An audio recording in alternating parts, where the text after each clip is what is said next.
I grew up facing World War II when I was about 12 years old, going from the Alliance to, I would say about 12 and a half, 13 years old, going from the Alliance to a French school. And I could immediately find out the discrimination that was involved between the French and Moroccan Jews. Because here, I'm coming from a Jewish school to a French school. I was put back at the end of the class, and everybody said Salomon, because my name was Sidney Chriqui.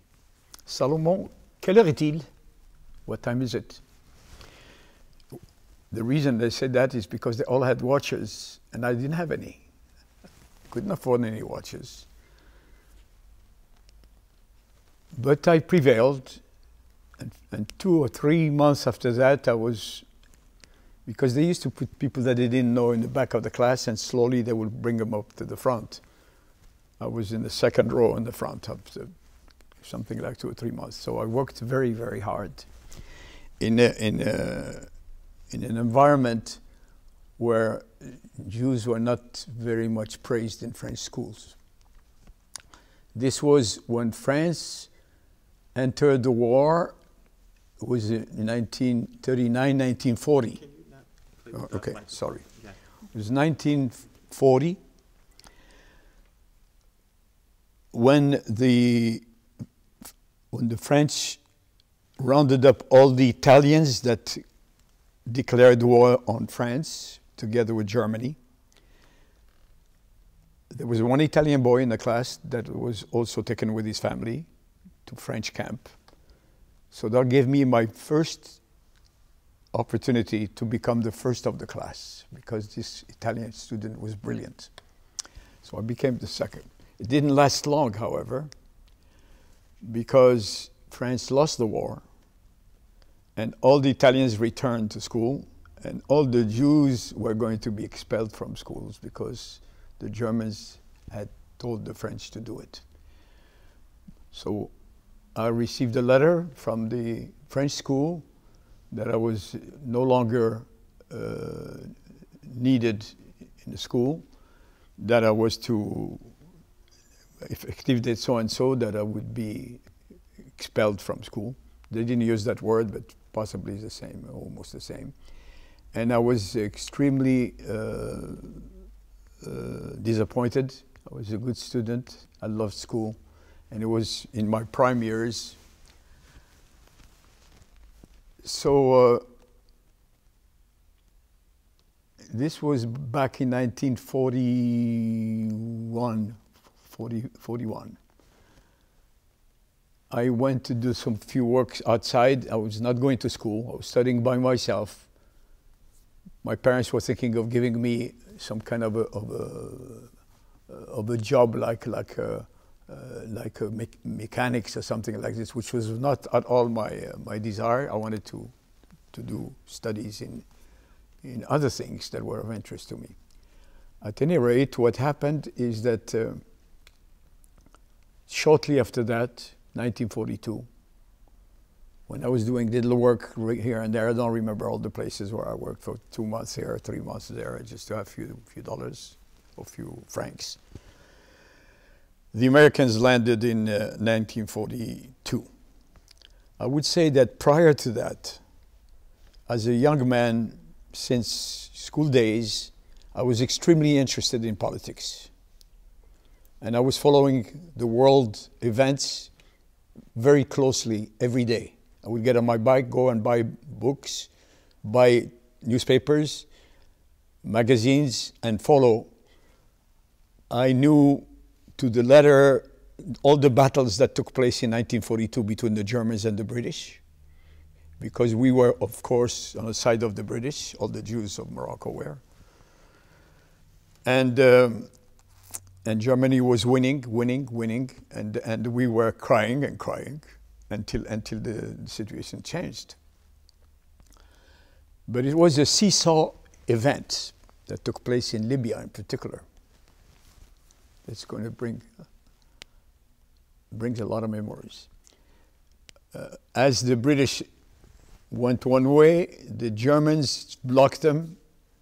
Next week, the Germans went the other way. So it was like this for a few months.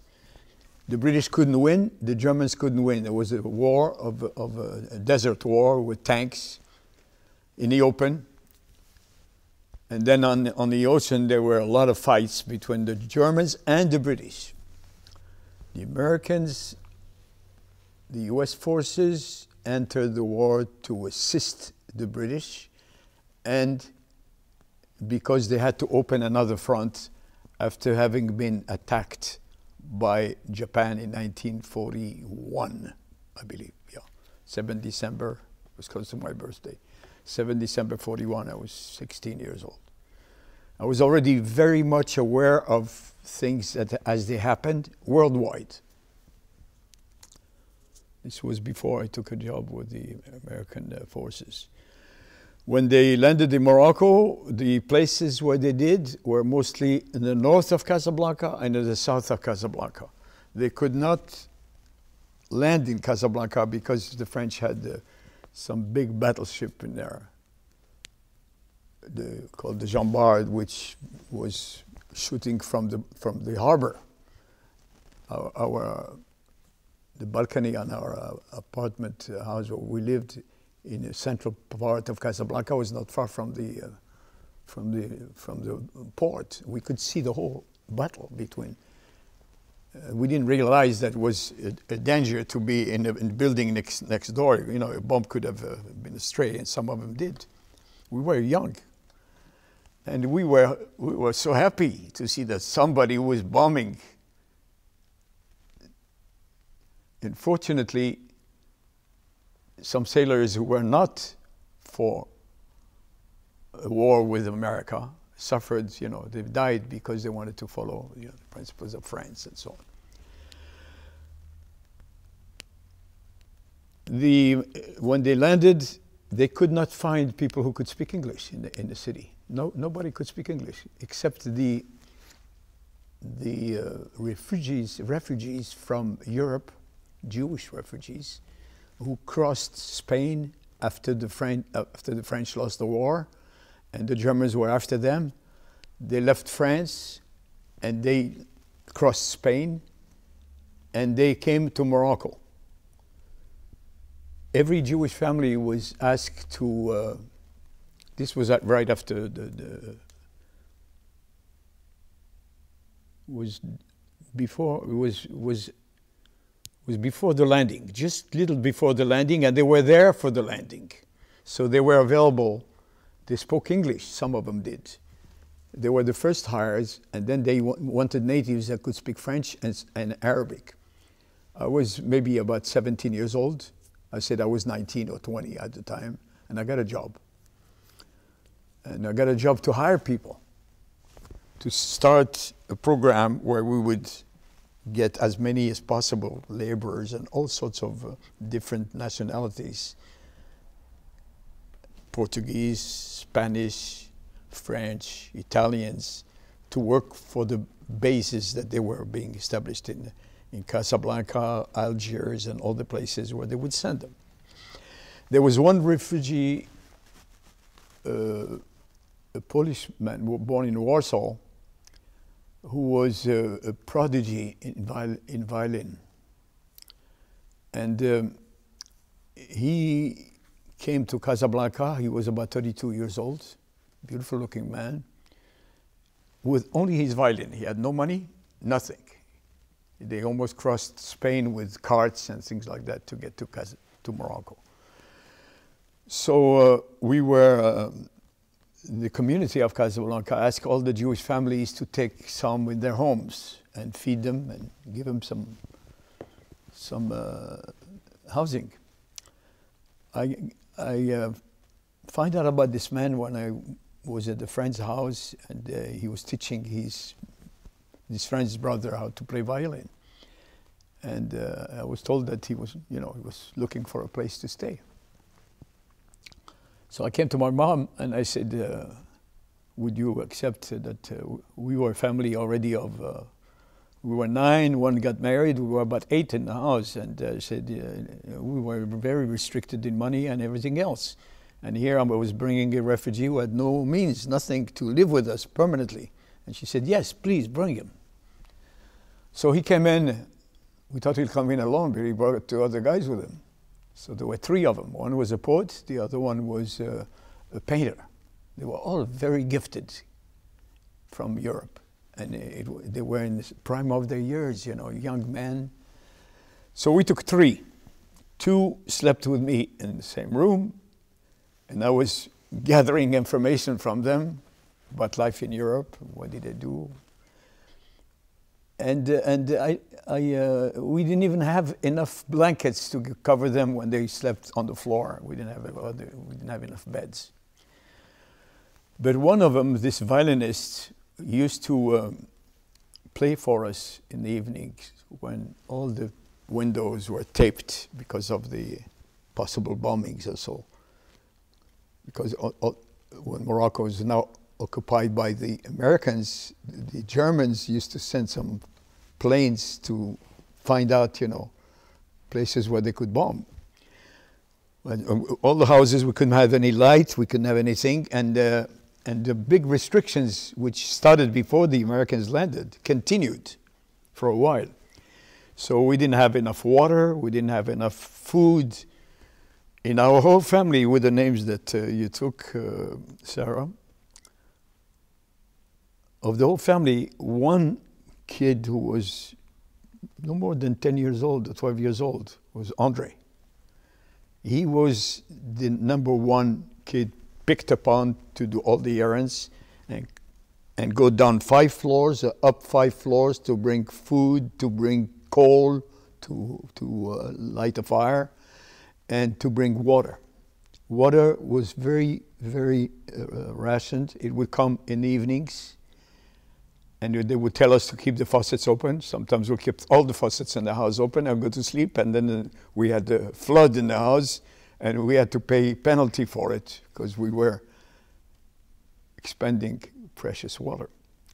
Well, those were the days where Mr. Karmazin was his name, Albert Karmazin, of Polish background. He spoke French fluently, spoke English, spoke German, Polish, several languages, very educated man.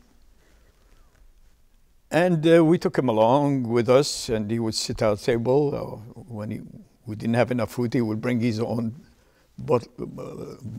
can of sardines or radishes or things that he could find. And for money, he would go to some stores and sell pencils and sell stuff in order to subside. Those were the days in Casablanca that were very, very tough. When they started hiring those who spoke English and to some various jobs, Albert Karmazin was not utilized because his job was music professor. He had his fingers for music all the time. When he had crossed France all the way to Marseille and to Spain, he used his fingers to work as a laborer to make some money. What happened when he lived with us, my sister Claudia, her name was Clotilde, French names. She was maybe about 20 or more. She started, you know, knowing him better, tell her stories and so on.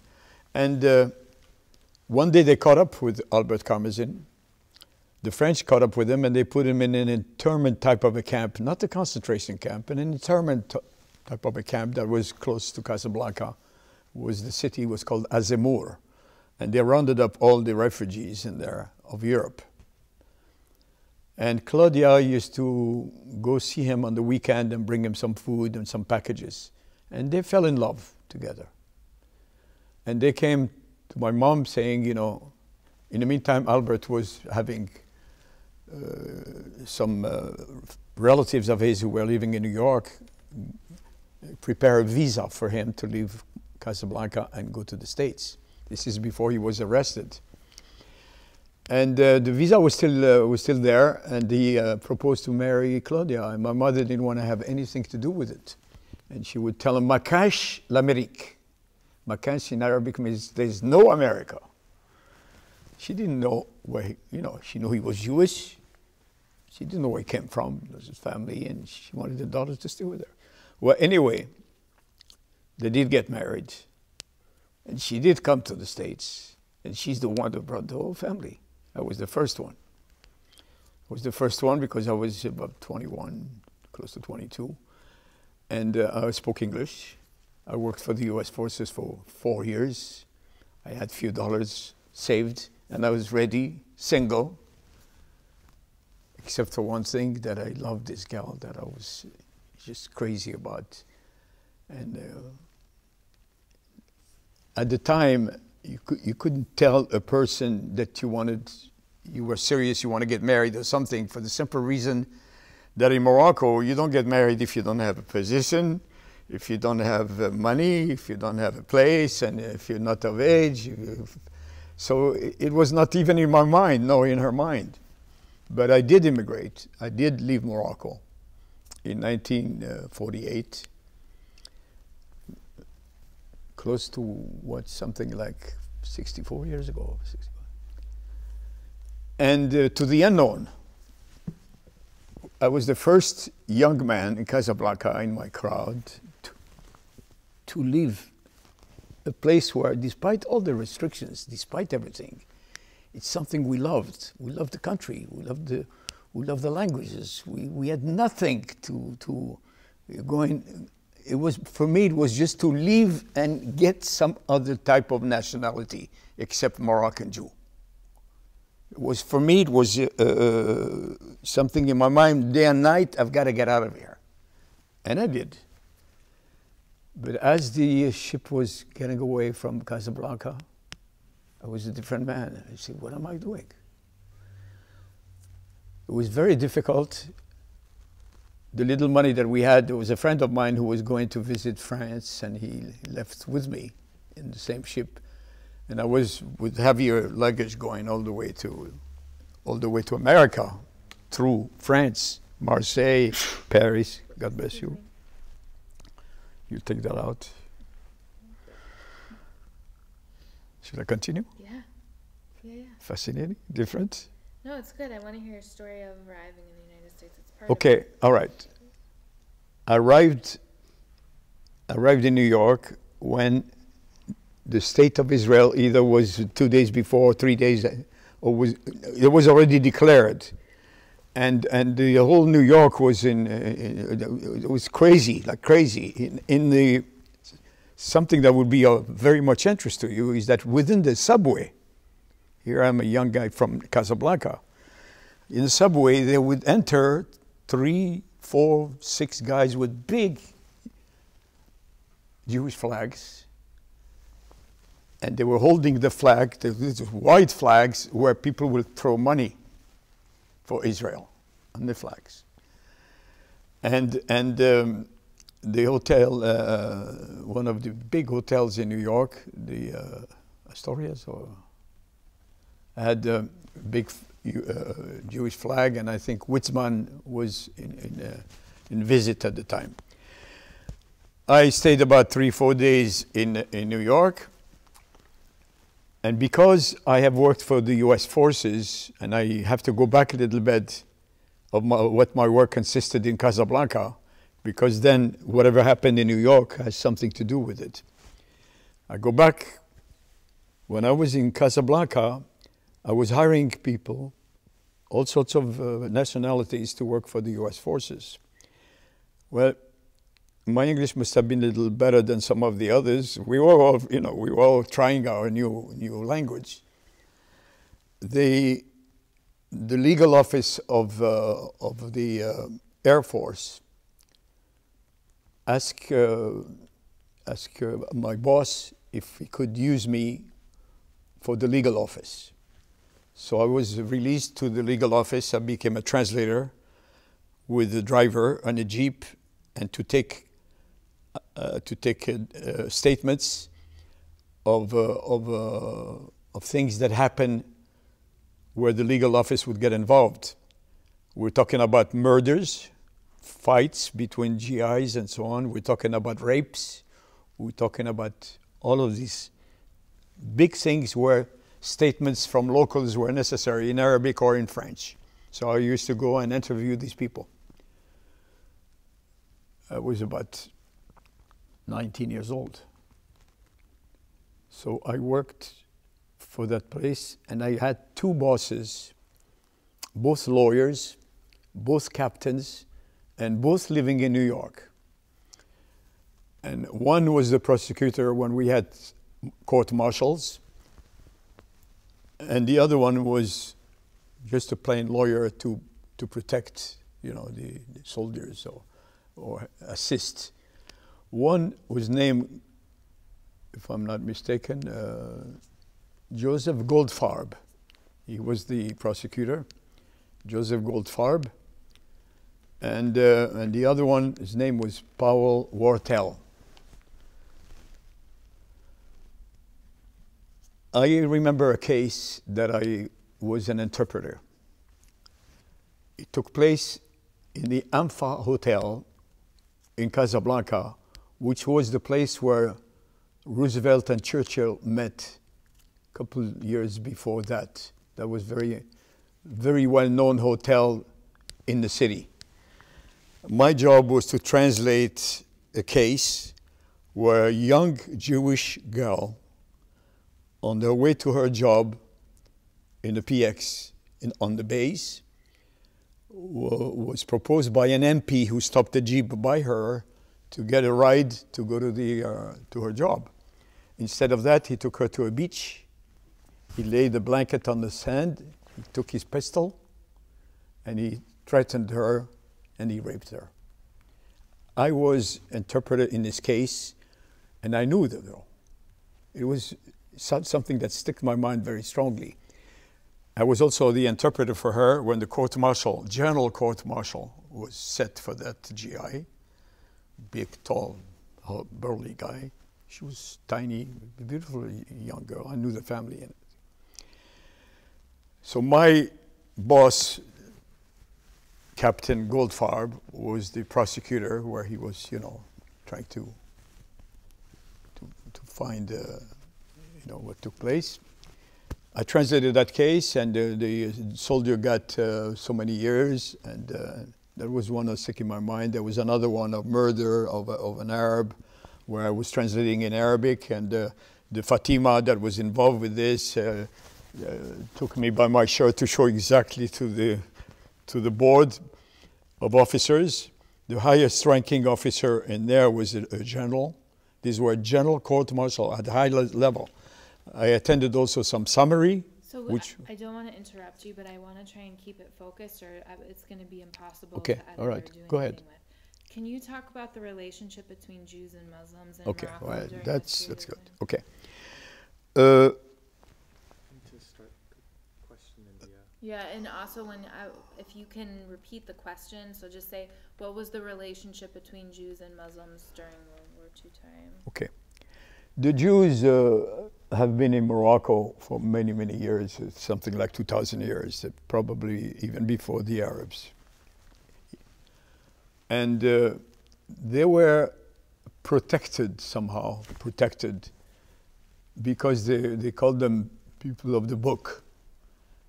All the sultans and the kings that came along, the one died, another one took over. Some were rough with them, some were not. So to say that we were extremely free under the Arab rules, I cannot tell you much about that for the simple reason that I was born when the French were already in Morocco.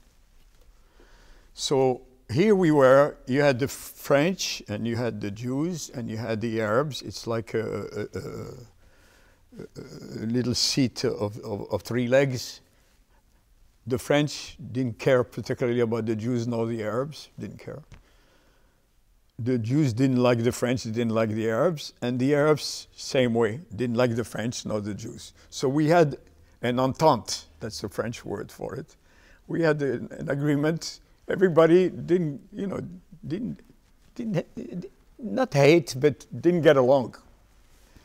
but didn't stop it from, they've been good to us, and certain times they've been good to us.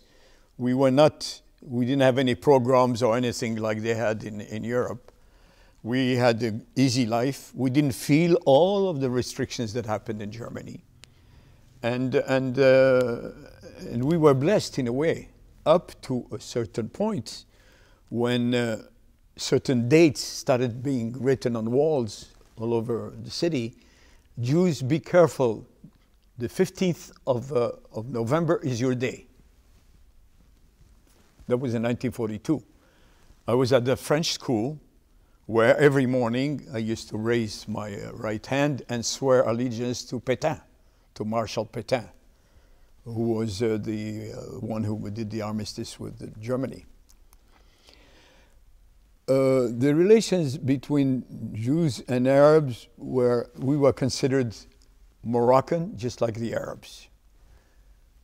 All the foreigners, being Spanish or Italian or Portuguese, that used to work in Morocco or French, were considered foreigners, Europeans, and they had all sorts of rations during the war that we did not have because we were like the Moroccans. They would give us sugar and tea and some essential things that the Arabs eat.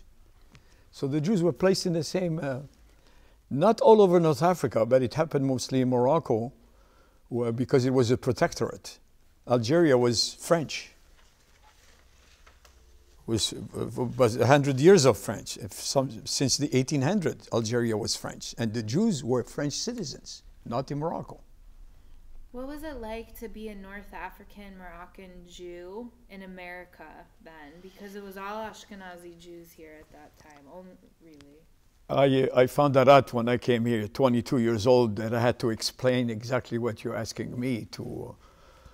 There were no Moroccans here. Period. Or if they were, they would probably came in ages before and grew up here. But like in my case, who spoke Arabic, I spoke French, and I spoke English. And I was very interested in knowing about the American Jews. It was a period in New York where beside all the problems that they had for war, because America was still at war. You know, America was still at war. 1940, no, America was not anymore. It was 1948. I'm talking about 1948. Well, sorry, take that back. As I recall, they greeted me very nicely. They were very interested in my story. Some of them did not even know where Morocco was. I was very astonished by the way they were feeding themselves. Cold milk for lunchtime or dinner time, cold milk, you know, this was awful for us. Things that were strange to me. But it was very difficult for me to adapt. Although I loved everything about America, their music, their way of life, their simplicity. That's what brought me in the country in the first place, not so much to become a citizen, but to have that way, that easy way of life that we never heard of, only on movies. We could see movies. So I applied myself. I went to Los Angeles Valley College at night. I studied a little bit. Mostly, I wanted to be in politics. I was very interested in politics to this day. And passing through New York, I had the address of these two captains that I used to work for in Morocco. And I located one of them. It was the prosecutor, Joseph Goldfarb, who was the son of a rabbi, and took me to his house on a Friday night, took me to places. And he was very, very happy to see me in the States and gave me a letter of recommendation. He was very, very, very pleased. I was on my way to Los Angeles where my sister lived at the time, because she came straight from Morocco to New York and from New York to Los Angeles. And I was coming to Los Angeles. I was in New York only for a few days. There was one day, it was maybe 1 or 2 days short before I took the train to come to California. Captain Goldfarb was no longer captain. He was a civilian close. He was a civilian. I asked him about the other captain. I said, where can I locate him? I don't have his address. He says, you take a telephone book in New York where all the lawyers are located, and you might find his name and his address. But anyway, if you can't do it tomorrow, call me. He was accompanying me on the subway to show me how to get back to relatives of my brother-in-law who were housing me at the time. And we were talking about the other lawyer, this guy named Powell Wartell. At the next station, he hugged me and he said, Sid, this is why I'm going to get off. You just stay 3 or 4 more stations, and that's where you get off. He gave me the name, I don't remember. Would you believe something very, very unusual happened, that up to this day, I cannot fathom how could something really happen. Okay. We're going to need to stop for a minute. Okay. Just like, yeah, we're going to take a break. Is it okay what I'm talking Yeah, about? yeah, Is it great. good? Great story. And now I really want to know what happened. This was a horrible time to stop. You know why? Because to this day, after 60 and some years, I still don't know how could something happen, and it will. But you have to finish it to the camera. No, I will. It shows. This is off the record, of course. It shows that wherever we are, I'm a firm believer of this now. So many other things happened to me after that. That set me on, somebody directs your feet wherever you are. You have to believe this. I hope so. You have to believe this because it happened to some individuals. Something somehow happens. Okay.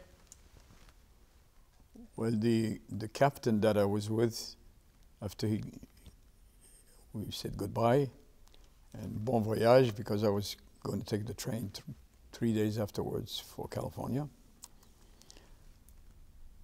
He left at the next station. He left, and he left me thinking about this other captain and how am I going to get in touch with him. At the next station, this captain walks in the subway, in the cart. To this day, in a city of 8 million people, to think about someone, the doors open and he is there. In civilian clothes, I didn't know. I never seen him in civilian clothes. You know, he was always wearing uniform when we worked together. And he's there. He looked at me, and I looked at him, and he said, Sidney, what are you doing here? And I got up, and he kept me with him for the next 2 days. He introduced me to his fiancée. And the next day, I took the train, and he gave me a beautiful letter of recommendation saying that I was Sidney Chriqui, highly intelligent, has worked as my interpreter, has done this for me, has done that. A letter that helped me get a job when I was going to school. And it was the end of an association. You know, he got busy, I got busy, years passed. Would you believe that 3 years ago, I found him on the internet? 3 years ago, I found him on the internet as being a trustee with a big synagogue, because he told me that he was interested in religion and so on. I called and I said, is this Powell Wartell? How old is he approximately? She said, why you're interested? I said, I told her the story. And she said, well, I cannot give you his address and I cannot give you his telephone number, but you can write a letter and I'll make sure that he gets it. Anyway, I got a call from his daughter. He was still alive. He was over 80. He had lost his wife 6 months before. That was the fiancée he introduced me to. And he was going out of his mind. I hadn't lost mine yet. No, I'll correct myself. It's not 3 years. 3 years. When he introduced me to his fiancée, it was in 1948. It was maybe 4 years ago. It was just before, no, right after my wife passed away that we contacted, and I told him I lost mine also. And we, through the internet, he gave me his phone numbers, and we are in contact. Amazing. So things happen to me in this country that are unbelievable.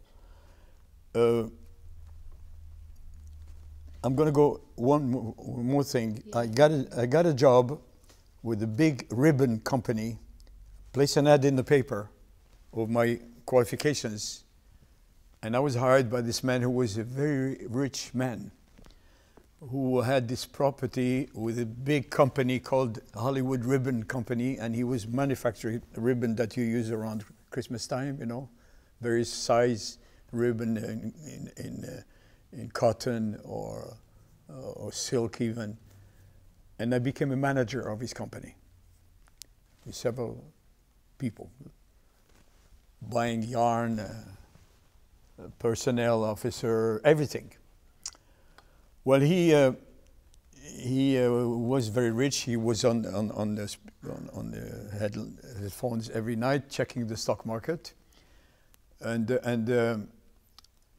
he was a little bit heavy on size. He decided to go and lose weight in a place called Professor Zekeli, was in some place in Mexico on the borderline. He had a big company where he used to put people on grapes, diets of grapes. Well, he went there. He lost a lot of weight. He came back. A week later, he died in his car. The police called the factory. So-and-so died in his car. So here is my whole future in America. I was working for this guy who was rich. He was going to do something for me. Passed away. His wife asked me to stay and be in control of everything. She even put me on with Dun & Bradstreet on the recommendations. I was really having a future with her. And I worked about 2 or 3 years, 3 years for her. And I was corresponding with Juliette, and I decided to come back to Casablanca and get married. So I asked her for a leave of absence. And she gave me the leave of absence. I came back to Morocco in 1954. And we had been separated, Juliette and I, for 6 years. So I come back to Morocco as an American citizen. And I wanted to get married, and we got things ready and everything. The whole family was pleased. Everybody was pleased. And I go to the tribunal rabbinique. It was the tribunal in Morocco that took care of Moroccan Jews. But, you know, since I wanted to get married as a Jew, I went there. And they said, we cannot marry you. I said, why? He said, because you're not anymore a Moroccan. You changed your nationality. We have no hold on you on a ketubah, for instance. So I said, what do I do? He said, well, you have to go to the French, because the French were still in charge in 1954, up to 1956 when Morocco declared independence. So I went to the services municipaux, that's what they called them. There was the French mairie, they call them, you know, administrative services. And the Frenchman with a big flag on him, he's married people. And he says, il n'est pas question.